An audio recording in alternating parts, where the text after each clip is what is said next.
Collector साहेब, तुम्ही प्रशासनातले फार मोठे अधिकारी आहात. माझी शिक्षकाला विनंती आहे, हा आवाज माझा नाही सर, हा आवाज 63,000 शिक्षकाचा आवाज आहे. काय होणार नाही मला.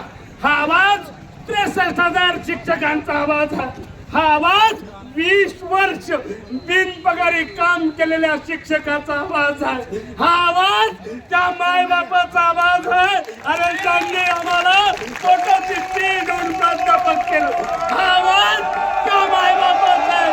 त्यांनी आम्हाला सांगितलं, बाबा रे तू शिक आणि शिक्षक हो, तू शिक आणि प्राध्यापक हो, कारण तुला पिढी घडवायची आहे, तुला या देशाचा कलेक्टर घडवायचा आहे, तुला या देशाचा डॉक्टर घडवायचा आहे, तुला या देशाचा वकील घडवायचा आहे, तुला या देशाचा मुख्यमंत्री प्रधानमंत्री घडवायचा आहे, असं माझ्या बापाने मला सांगितलं. म्हणून मी प्राध्यापक झालो कलेक्टर साहेब. आणि तुम्हाला सुद्धा घडवणारा गुरुजी. पण हा कुठला नाही.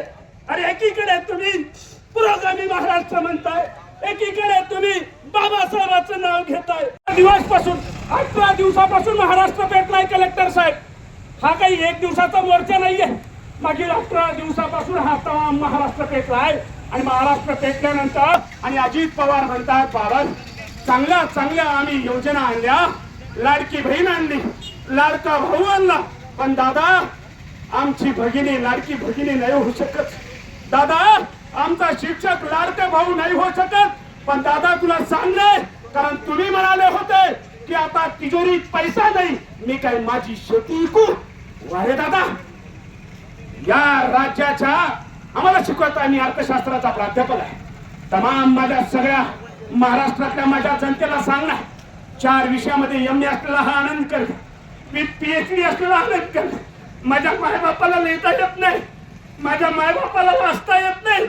त्यांनी सांगितलं मला, अरे आमच्या पिढ्या उद्ध्वस्त झाल्या, पण तू शिक, तुला पिढी घडवायची आहे. म्हणून माझ्या मायबापाने गुन्हा केला.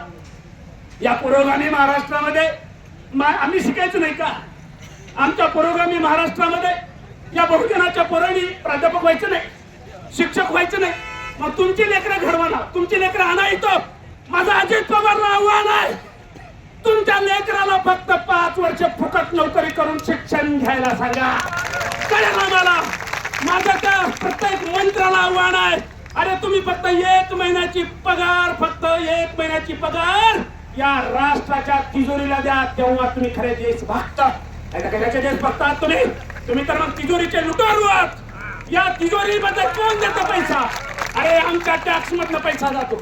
या देशातला शेतकरी टॅक्स भरतो, या देशातला व्यापारी टॅक्स भरतो, या देशातला प्रत्येक कर्मचारी टॅक्स भरतो, तेव्हा हा देश चालतो.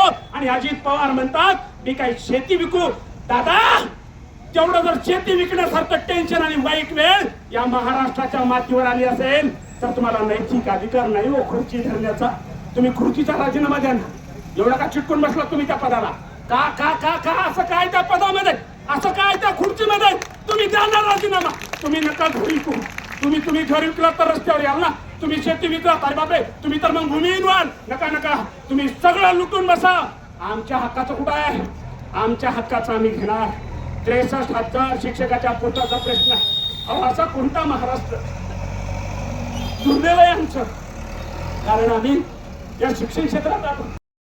टाइम्स डिजिटलला लाईक करा, शेअर करा, सबस्क्राईब करा आणि बेल आयकॉन दाबायला विसरू नका. Times digital.